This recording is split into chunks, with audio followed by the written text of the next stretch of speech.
Back to my channel. তো আজকে যে আমি ঘুরতে এসেছি, আজকে ডে 2। কালকের দিনটা আমি একটুও ক্যাপচার করতে পারিনি। কালকে সারাদিন প্রচণ্ড হেক্টিক ছিল।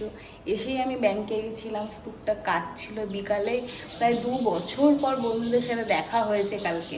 সারাদিনটা কালকে খুব ভালো কেটেছিল, বাট আমি ক্যাপচারই করতে পারিনি।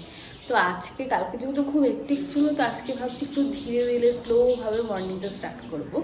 তো দেখি সারাদিন কী কী করি, পরপর ক্যাপচার করবো আর তোমাদের সাথে তো শেয়ার। আমি ওকে ভয় দেখিয়েছি বলে নিচে পালিয়ে গেছি। বইনকো আচ্ছা আচ্ছা উঠে আসো, কাম কাম কাম, আচ্ছা আচ্ছা আচ্ছা আচ্ছা আসো, আর ভয় দেখাবো না।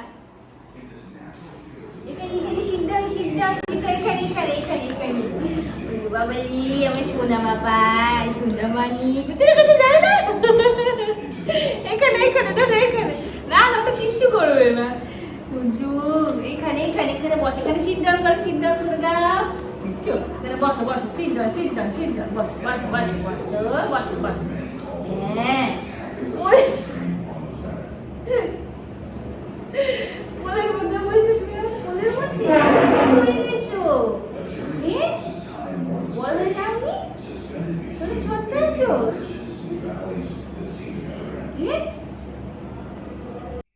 ডোডোর সাথে অনেকটা খেলার পর তারপর স্নান টান করে নাইটিটা পরে নিয়েছি। এই নাইটিটা আমার মা আমাকে পয়লা বৈশাখে গিফট করেছে। কি সুন্দর না দেখতে নাইটিটা, আমার তো খুব পছন্দ হয়েছে। এসেই আমি স্নান টান করে আগেই নাইটিটা পরে নিয়েছি। এখন রান্না করতে যাব। আজকে আমাদের উইকেন্ড স্পেশাল মেনু মাটন। আমি মাটনটা রান্না করছি। মা বলল তুই তোর মতন করে ভালো করে মাটনটা রান্না কর। তো মাটনটাকে ভালো করে মা নুন দিয়ে ম্যারিনেট করে রেখেছে। আর এখানে আমি ভালো করে আলুগুলোকে ভেজে নিচ্ছি। এখন বেশ লাল লাল করে ভেজে নেব আলুগুলোকে। লাল লাল করে ভাজা হয়েই গেছে, আলুগুলোকে আবার তুলে নেব।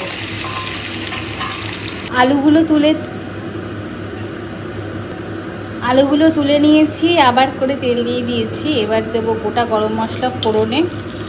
ভালো করে ভাজবো যতক্ষণ না সুন্দর একটা স্মেল বেরোবে।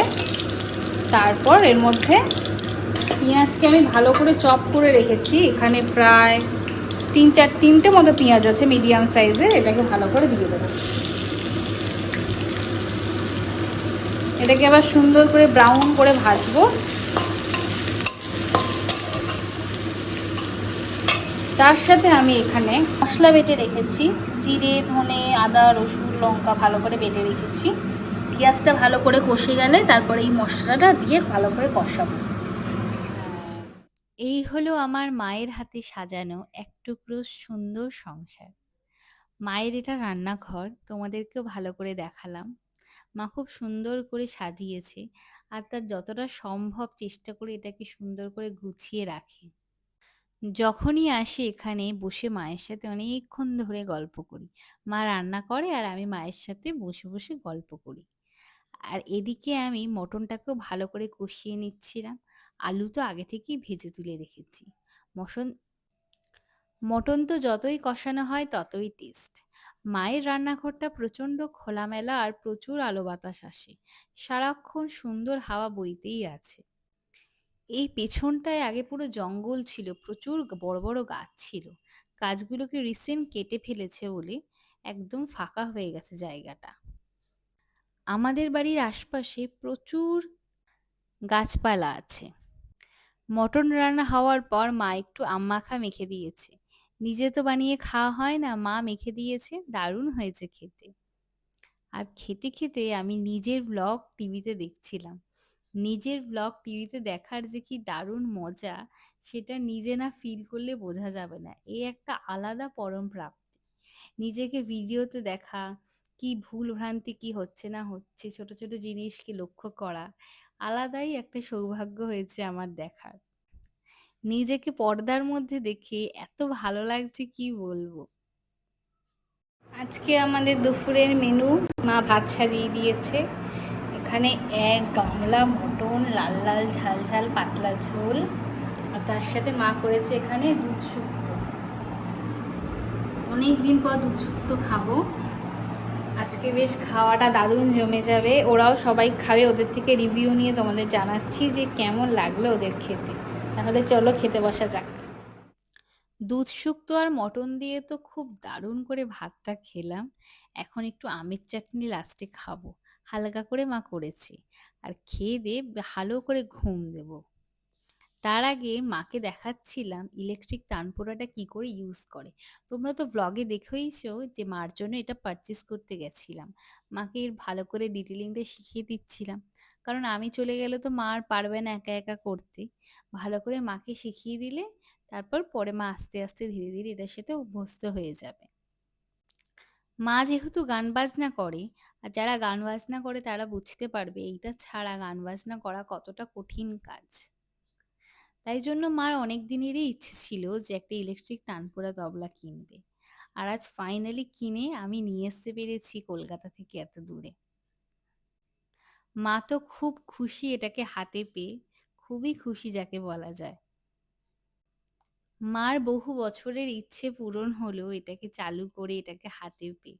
আমার তো দেখে খুবই ভালো লাগছিল।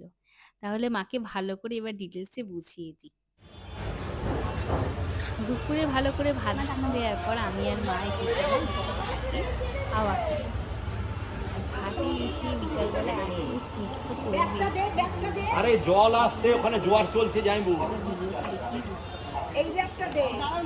আমরা যখন গেছিলাম তখন জোয়ার হচ্ছিল, এত সুন্দর হাওয়া দিচ্ছিল, কিন্তু শেষের দিকে হাওয়ার দিকেও কেমন কমে গেল। আরে যাই হোক, এই যে ঘাটটা দেখছো এটা ইস্কন মায়াপুর যাওয়ার মতো। সব পথযাত্রীরা এখান দিয়ে নেমে তারপর লঞ্চ থেকে সোজা ইস্কন মায়াপুর দিকে যায়। এত গরম আমরাও ভেবেছিলাম একদিন মায়াপুর ঘুরে আসবো। এত গরম, এত হিউমিডিটি, তাই ভাবলাম এবার থাক, পরে শীতকালে আবার যাওয়া যাবে। তোমাদেরকে ভালো করে এই জায়গাটাই ঘুরে দেখো। এটা বড়াল ঘাট, বড়াল ঘাটের এই ঘাটের পাশে। এটা বড়াল ঘাট। প্রচুর প্রচুর দর্শনার্থী এখানে যারা এখান থেকে মায়ের দর্শন এই জায়গাটা প্রচুর দর্শনার্থী এসেছে। অনেক পছন্দ জায়গা ঘুরছে। এদিকে যে নিত্য মিষ্টান্ন দোকান,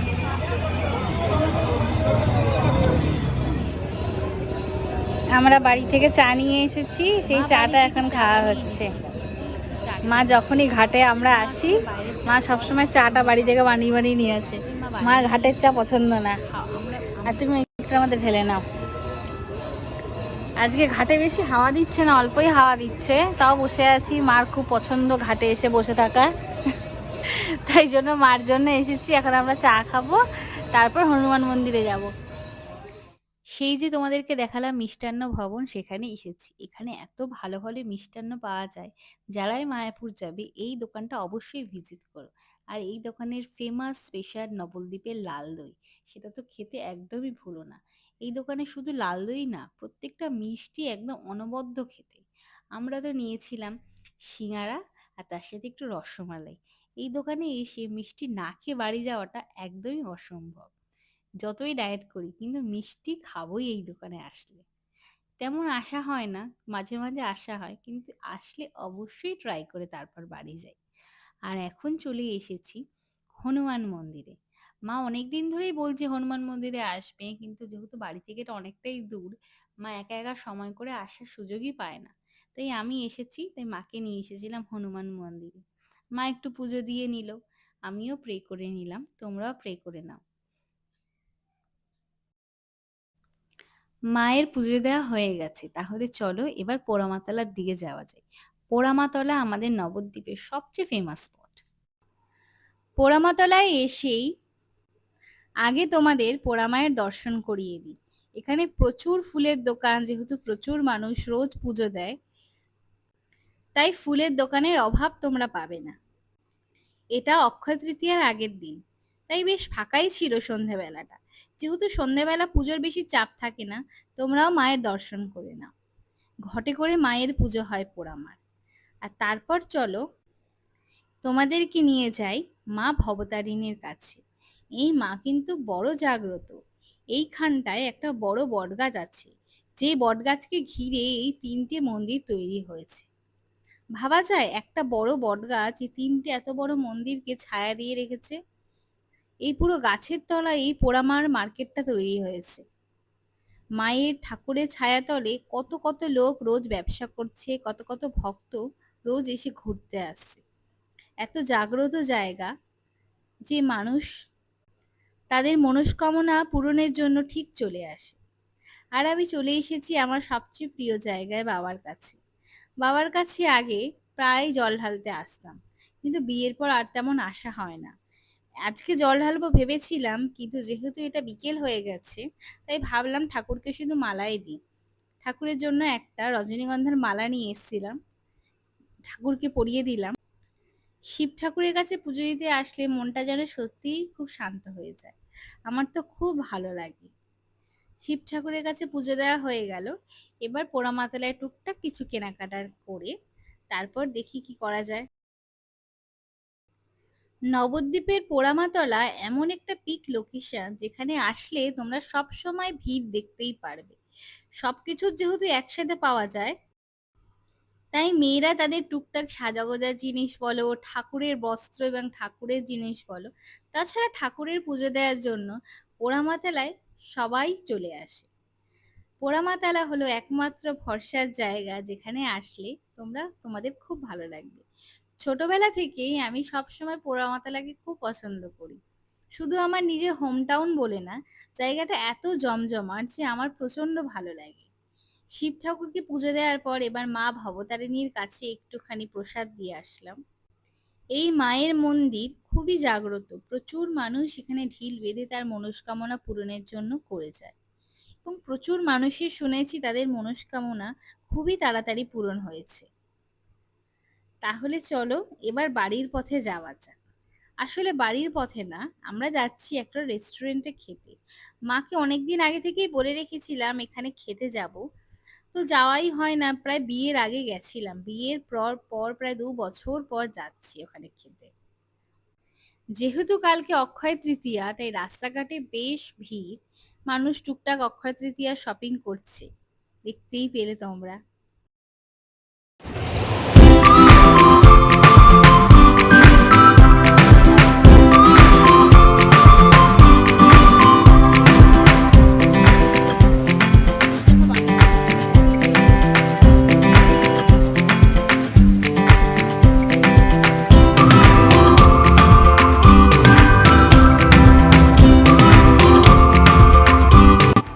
আমরা এখন এসেছি বনলতা রেস্টুরেন্টে। বিয়ের আগে এসেছিলাম, তারপরে আর আসা হয়নি 2 বছর।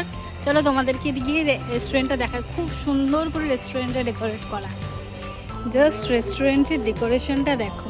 রেস্টুরেন্টের নাম বনলতা। চলো তাহলে ভেতরে গিয়ে তোমাদের ডেকোরেশনটা দেখাই। খুব সুন্দর এখানে ডেকোরেশনগুলো, একটা কটেজের মতন টাইপসের করে করেছে। রাত্রিবেলা এটার বিউটিটা অনেক বেড়ে যায়। আচ্ছা আমরা কোথায় বস? কি সুন্দর এখানে ইন্টেরিয়রটা, ছিমছাম একদম সুন্দর শান্ত। মেনু কার্ডটা দেখো মা, কি অর্ডার করবে?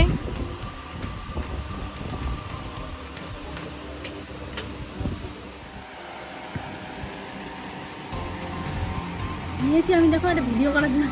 খোলো খোলো খোলো, হ্যাঁ ভিডিও কেটে দেবো। হ্যাঁ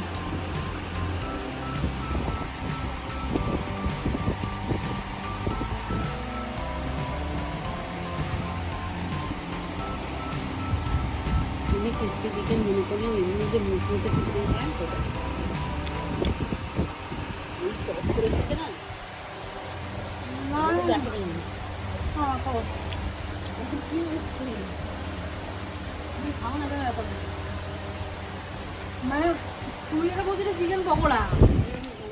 আমরা এক্ষুনি বাড়ি ঢুকলাম, বাড়ি পৌঁছেছি আজকে অনেক কষ্ট করে, সারাদিন ঘুরে ঘুরে। চাবিটা তোমার কাছে দাও। বাড়ি ঢুকবো আর ডোরের সাথে দেখা হবে অনেকক্ষণ পর।